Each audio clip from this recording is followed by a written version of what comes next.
Hola, ¿qué tal? ¿Qué tal? Buenas, ¿cómo va? Estoy asombradísima de cómo convoca la muerte, la vejez.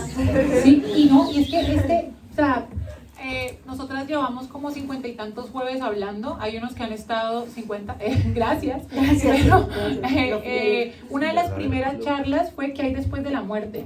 Me acuerdo, de las primeritas. Pero todavía no éramos arrabaleras. No, éramos unas Éramos desconocidas sin nombre. que nos encontrábamos los jueves. Y también me acuerdo que ese día la sala estuvo llena. O sea, la muerte nos convoca, queridos, y eso nos pone de cara que reflexionemos sobre nosotros mismos. No es solo la muerte. Yo creo que muchos han venido por la sustancia, por el cartel, quizás. Sí, ya apenas entré ya me empezaron a hablar. ¿Has visto la peli? Yo sí me hice la tarea y estoy que me la hablo también. Va a haber spoiler, perdón. Ahora avisó que iba a ser spoiler. Pero bueno, bienvenidos y bienvenidas. Eso, ¿quiénes son nuevos aquí? Aquí hay caras nuevas. Bienvenides. La mayoría ya han venido más veces. Sí. Por eso tenemos que presentarnos entonces. Exacto. Bueno, somos Paola Fernández, que es filósofa y doctoranda en educación. Yo no siempre tengo esta voz de la Nana Fine, hoy porque estoy resfriada. Gracias, qué halago, porque realmente me siento, estoy aquí con los pañuelitos. Yo soy Flor Franco, psicóloga y psicoanalista.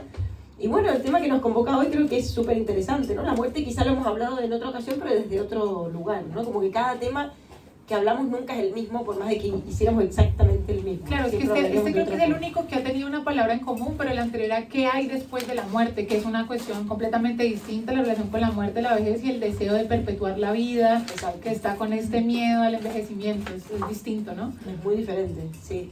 Y bueno, creo que igual está guay que la muerte siempre convoque y motive, ¿no? Porque creo que al final hay algo ahí de miedo, porque de hecho salió, para los que no estaban en la tertulia pasada, el tema de hoy salió del debate de la tertulia anterior, gracias a Gerard, que le enviamos saludos por YouTube, porque hoy nos ve desde YouTube, donde hablamos del terror, los fantasmas perversos y tal, y Gerard dijo, bueno, el miedo que quizá, o el mayor monstruo para todos a lo largo de la historia, quizás siempre ha sido la muerte, ¿no? Y hablamos del miedo a la muerte, y eso dio pie a la charla de hoy.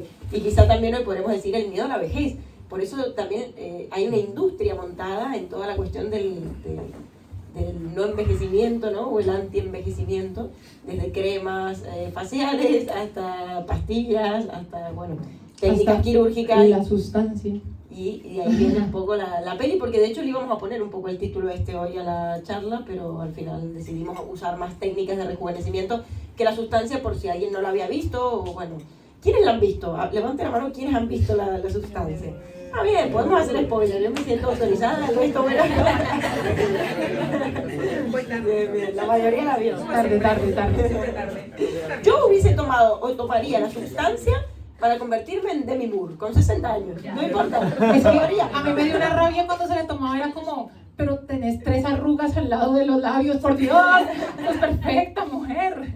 Bueno, porque está operada. Vamos al inicio, porque vamos a la muerte y luego nos vamos a estos casos de la relación con el envejecimiento. Y la muerte ha sido un problema gigante en filosofía que ha sido abordado desde todos los frentes, desde el frente de la aceptación, desde el frente de algo que de alguna manera se busca, no desde la aniquilación de la vida, sino que es una preparación para algo más. De hecho, Platón decía que filosofar es prepararse para morir, porque pensaba y planteaba que como las ideas están en un mundo de las ideas al cual no podemos acceder desde el cuerpo, porque pues este cuerpo es la cárcel del alma, pues finalmente el filósofo lo que se está preparando constantemente es para en el momento en que ya no esté este cuerpo y pueda acceder a las ideas, donde estará muy feliz con los conceptos puros. Eso suena a catolicismo, pero bueno, es básicamente eso. La muerte también desde la iglesia pensada como un momento donde hay una purga. De hecho, después de la muerte hay como este purgatorio para que después haya el momento del cielo. Entonces de alguna manera la muerte pensada como hasta un alivio, ¿no? De una vida terrenal terrible y que tiene una promesa de un más allá más grande. Y también la muerte, que es la que a mí me llama más la atención, como aquella que nos pone de cara a nuestra propia existencia. Es decir, que le da sentido a lo que somos como humanos, en tanto somos los únicos seres completos y absolutamente conscientes. Esto suena un poquitico antropocéntrico, perdón, la filosofía me pone desde esos lugares, pero somos los únicos seres medianamente conscientes que somos seres para la muerte. Esto suena a Heidegger, del cual hablaré un poquito más adelante más. pero somos de plano, sabemos que vamos a morir. Sí, de hecho aquí tengo un estudiante que estamos viendo clase de Heidegger, y uno de los existenciarios, ya después explico un poco más qué es eso, una de las características de lo humano es que somos seres para la muerte, que sabemos que estamos volcados a la temporalidad y que va a haber un fin, y que cuando no somos conscientes de eso, pues vivimos una vida como si no fuéramos a morir, y pues vivimos una vida sin conciencia. Entonces, digamos, hay como muchos frentes en la muerte, ¿no? Como esta idea de algo que de alguna manera se espera para poder, no sé, acceder a algo mejor. Se ve como simplemente una corte de algo, no sé, un corte de la vida. Se ve como algo que nos pone de cara a la existencia. Se ve desde el lugar del temor, porque se da por hecho que no va a haber algo más, o en su defecto que no sabemos qué va a haber. Pero también se ve, creo, y fui a la etimología un poco de la palabra, pues muerte es pues, evidentemente morir, pero una de las posibles acepciones es desvanecimiento. Y aquí viene la cuestión que me parece interesante con la vejez, y es que nosotros no solamente morimos, o sea, si nos dicen vamos a morir ya, pues de pronto nos asustamos, evidentemente, pero de alguna forma es como, bueno, pues morimos, ¿sí? Pero la idea de desvanecimiento cuando llegamos a la vejez es lo que de alguna manera nos pesa, ¿sí? Como esa, no solamente que nos vamos desvaneciendo en vida, sino que de alguna manera esa idea de no me voy a perpetuar después de la muerte, no va a haber eternidad después de mí, no va a haber un Paula Andrea Fernández que se nombre en 100 años, se va a morir ahí. Ya, ahí hay un tema interesante que toca Lacan, pero antes hay que decir varias cosas. Por un lado, claro, es ese pesar o ese desvanecimiento que se produce, como decías ahora, más en la vejez, yo creo que implica, más que un temor a la muerte, como una especie de dolor en vida, es decir, lo que pesa ahí es la vida, no la muerte en la vejez, me parece. De hecho, muchos ancianos cuando llegan a edades muy tardías ya desean, diría un poco, al menos yo he escuchado muchos, la muerte, ¿no? Como un alivio, como algo que como decías al principio, también viene como a dar un poco de tregua, ¿no? Porque esto lo dice Schopenhauer también, solo en la vida hay dolor, es decir, el dolor, la angustia, el miedo, la ansiedad, todo esto, el estrés, todo esto se da en vida, ¿no? Y también la muerte es algo que se da en la vida, esa es la paradoja, cuando ya llegue ese momento, ya no habrá nada por lo que preocuparse, este famoso refrán de en paz descanse, ¿no? En la paz solo hay quietud y sosiego, pero digamos que la intranquilidad y la angustia solo se presentan en vida, es decir, que creo que ahí lo que duele realmente y lo que se presenta como doloroso es la vida en sí misma. Yo de pequeña le tenía mucho miedo a la muerte, pero después fui creciendo y creo que le tengo más miedo a la vida que a la muerte ahora. O sea, no es que quiera morir por eso, obviamente, sé que algún día lo haré, pero como que me da miedo la vida, ¿no? Con todos los peligros, todas las cosas que pueden pasar, todos los riesgos de la vida y tal. Ahora, justamente, ¿no? Por un lado está el miedo a la muerte, como un aguijón que llevamos por dentro durante la vida, pero a la vez también como una promesa. Esto lo dice Nietzsche. Nietzsche dice, la muerte es un aguijón y a la vez una promesa. Es decir, por un lado nos genera mucho miedo porque es algo desconocido, algo del orden de lo que, bueno, no tenemos control, no sabemos cuándo va a pasar, en qué momento. Suponemos, porque queremos pensar y ser optimistas, que será después de los 80, porque ahora la esperanza de vida es más alta, bla, bla, bla, que la ciencia dice lo que sea. Pero la verdad es que no lo sabemos. Esto puede pasar en cualquier momento, en cualquier circunstancia. Eso sí que nos angustia. Pero a la vez, ¿qué sería de la vida sin la muerte? Un horror. Y esto lo trabaja, entre otros autores que han trabajado este tema, Jorge Luis Borges, por ejemplo, en Los Inmortales, que es un cuento que está en el Aleph, que es un libro de 1949, en el que se relata, y es muy interesante, la historia de un soldado romano que se llama Marco y que escucha hablar de un río secreto por ahí en el mundo, que si uno bebe de esas aguas, le concede la inmortalidad. Entonces este hombre se encomienda a buscar este río para beber de esa agua y ser inmortal. Se encuentra con una ciudad en ruinas en la cual habitan seres inertes que él llama trogloditas, Borges, ¿no? Y que son inmortales porque han bebido de ese río. Y claro, es muy interesante porque este hombre bebe de ese río y se da cuenta de que la muerte, más que una promesa, como era lo que pensaba, o un don, era más bien, la inmortalidad, más que un don, era más bien una condena. Porque ve que todos los seres que viven ahí son trogloditas. Troglodita viene de la palabra trogle, que es agujero, y digitas, que es habitar, es decir, habitar un agujero. Son personas que no tienen deseo por nada, que no tienen, sí, sobre todo deseo, diría, ¿no? Ni deseo de saber, ni deseo de hacer cosas, no quieren nada, viven por el cacho de carne, como llegué a decir en algún momento, ¿no? Por el pedazo de carne, por comer y ya está, ¿no? Esa es la máxima motivación que puede haber. No hay ningún tipo de sentido de la vida. Entonces, un poco reflexiona, yo creo que con eso, ¿no? Que en la amenaza de la muerte, bueno, hay algo de la vida que adquiere sentido, o al revés, sin la muerte, la vida pierde el sentido, pierde el deseo, y no habría ni deseo, ni sentido, ni historia, diríamos, sin la muerte. ¿Qué historia sería posible? Sí, claro, pues ¿cómo podríamos ser distintos si siempre hubiésemos sido los mismos? De hecho, eso lo estoy abordando un poquito, porque estoy muy metida en una filósofa que se llama Hannah Arendt, y ella tiene un concepto una filósofa importante en la política contemporánea, fue judía, vivió toda la Alemania nazi, habló mucho sobre las cuestiones del totalitarismo y demás. Pero para ella hay un concepto fundamental que es la natalidad, ¿sí? La natalidad en relación también con el nacimiento, ¿no? No solamente el nacer, sino también el morir, pero la natalidad como la aparición de lo novedoso de cara al status quo, a lo establecido. Finalmente la política se basa en la natalidad, en que existan nuevos ante un mundo viejo y de alguna manera en ese encuentro pues haya política. Entonces, ¿qué pasaría si no hubiese novedad? O sea, ¿qué pasaría si no pareciese como si no irrumpiera lo novedoso en el mundo? Pues sería todo exactamente igual. La historia, de hecho, siempre hubiese sido la misma. O sea, seguiríamos, yo qué sé, en un comunismo primitivo, en las cavernas, yo qué sé. O sea, si no hubiese esa idea, pues, como de, bueno, esa idea de progreso también bastante moderna. Mira que ahorita que hablaste de hecho, literatura... Troglodita viene de caverna, de cavernícola, porque eran los que habitaban en ese agujero, como en las cavernas, digamos, como que vienen de ahí. Ahorita que eran los que no sabían que morían. También. Claro, de hecho, hay algo bonito también en la mitología, todos pues conocen como a Prometeo, ¿no? El que le dio el fuego a los dioses y por eso lo condenaron, a que lo pusieron en una montaña ahí para que se le comieran las vísceras.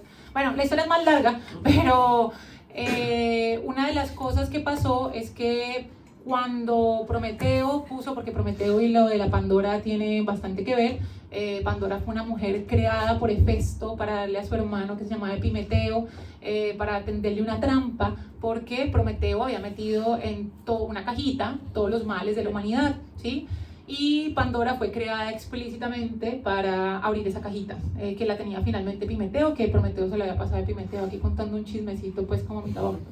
Y cuando se liberó eso y se liberaron todos los males, lo primero que pasó, bueno, aparte de que hubo dolor, angustia, tristeza y todas las demás cosas que sufrimos los seres humanos, es que la gente no salía de sus casas porque también estaba el recuerdo de la muerte, es decir, saber cuándo íbamos a morir. Entonces lo último que pudo darle Prometeo a la humanidad antes de que lo condenasen a que se le comieran las vísceras en el día y en la noche se le regeneraran mientras estaba atado en una montaña, fue darnos el olvido. ¿El olvido de qué? No de nuestra mortalidad, sino del menos cuándo vamos a morir. Porque si no, pues no saldríamos, imagínense el día que vamos a morir el tal día por esta cuestión y no hay vuelta atrás. Es como, ¿qué sería de la vida de eso? Y ahorita que hablaste de literatura, este librito, que de hecho lo compré aquí en catalán para practicar mi catalán, que se llama Las intermitencias de la muerte, de José Saramago, lo nombro bastante porque me gusta mucho y habla sobre un pueblo en el que la gente dejó de morir, ¿sí? Y bueno, lo cuentan al comienzo, no estoy haciendo spoiler, es muy chévere de leer, es como las consecuencias de que no haya muerte, porque claro, deja de morir y ¿qué pasa? Inicialmente pues la gente deja de creer en Dios.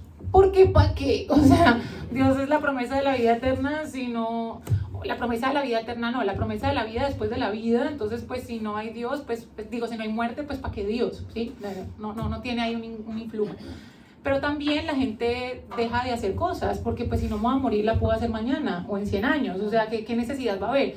Pero también la gente deja de tener comportamientos, digamos, como morales o adecuados con el otro, porque es que ¿qué consecuencia va a haber? Me van a meter a la cárcel y ¿cuánto? Cadena perpetua, pero perpetua es literalmente la eternidad, o sea, ¿a mí qué me importa? Y todo empieza a caer, o sea, porque finalmente la promesa que hacemos en vida se fundamenta en que en algún momento va a haber un fin, ¿no? Todas las promesas que realizamos ante el otro. Y también algo que sucede es que no es que la gente deje de morir y sea feliz y rozagante y esté en la juventud, no, deja de morir y si estás, no sé, con un cáncer terminal y estás a punto de morir, quedas en agonía perpetua, o sea, no mueres, pero estás, si te quiebras un brazo o si te cortan la cabeza, pues no sé, sigues vivo ahí de alguna forma. Entonces la gente se empieza a desesperar y la gente empieza a intentar huir de ahí porque solamente se da en ese pueblo. Entonces la gente empieza a intentar irse o sea, salirse de ahí para morirse, pero la policía intenta detenerlos porque eso es suicidio. Entonces, bueno, solamente conté la mitad del libro es chévere, súper recomendado. Yo aquí me sentí como juglar contando ahí la historia, lo que nos gusta escuchar los chismes. Entonces, de cara a eso, sí o sí, pues ya aquí tengo que meterme un poquito más en Heidegger. Heidegger es un filósofo alemán que no hablemos mucho de su biografía porque si no, no nos gustaría hablar de él, pero un filósofo que escribió cosas chéveres, y entre las cosas chéveres que escribió es que habla del ser humano, no como ser humano, sino como algo a lo cual denomina Dasein. Dasein traduciría más o menos ser ahí.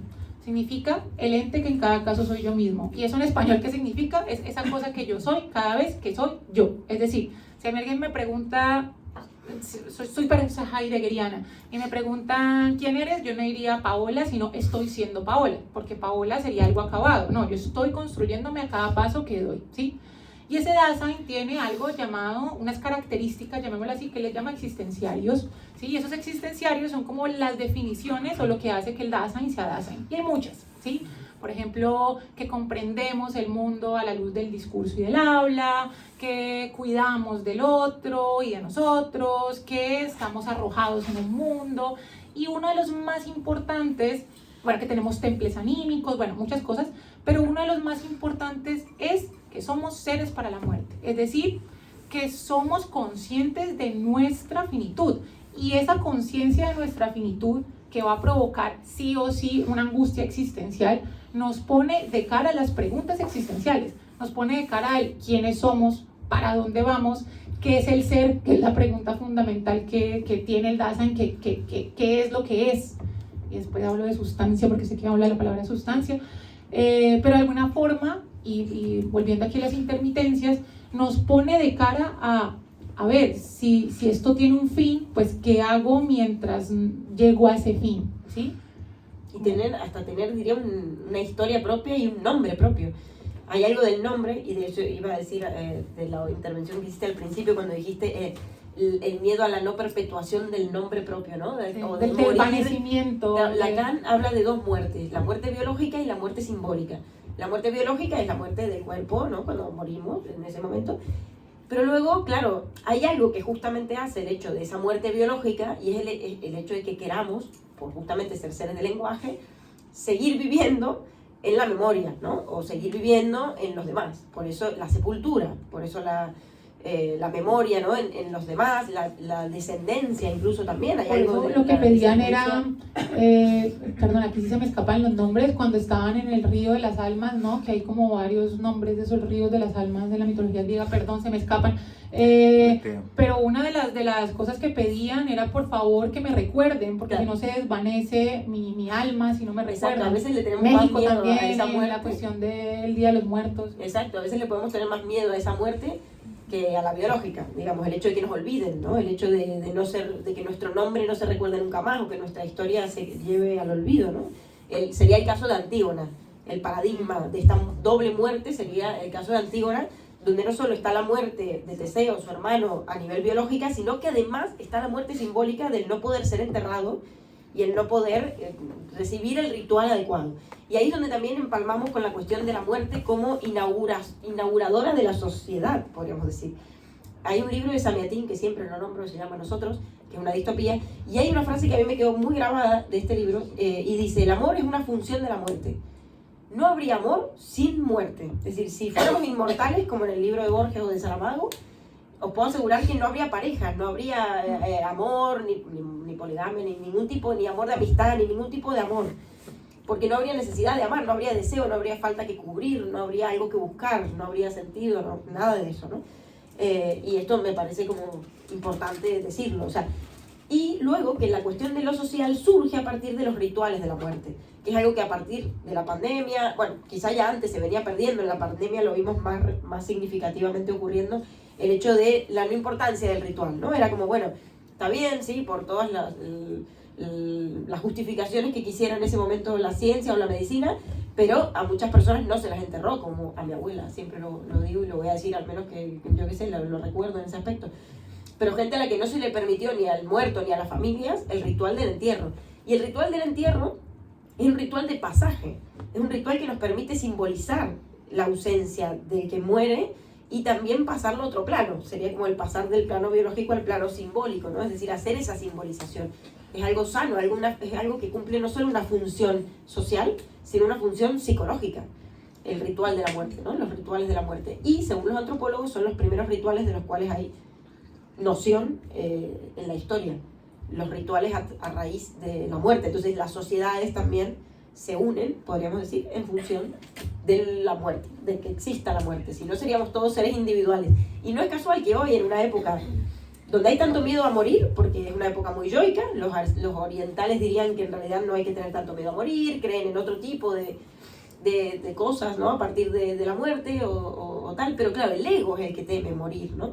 Y en una época tan individualista y tal, donde hay, tanto miedo a la muerte, no me asombra que estemos cada vez más solos, ¿no? Como que hay una cuestión de esta renegación de la muerte, y ahí si quieres vinculamos con la vejez y el envejecimiento. En este rechazo a la muerte hay una soledad cada vez más grande y un individualismo cada vez más prominente.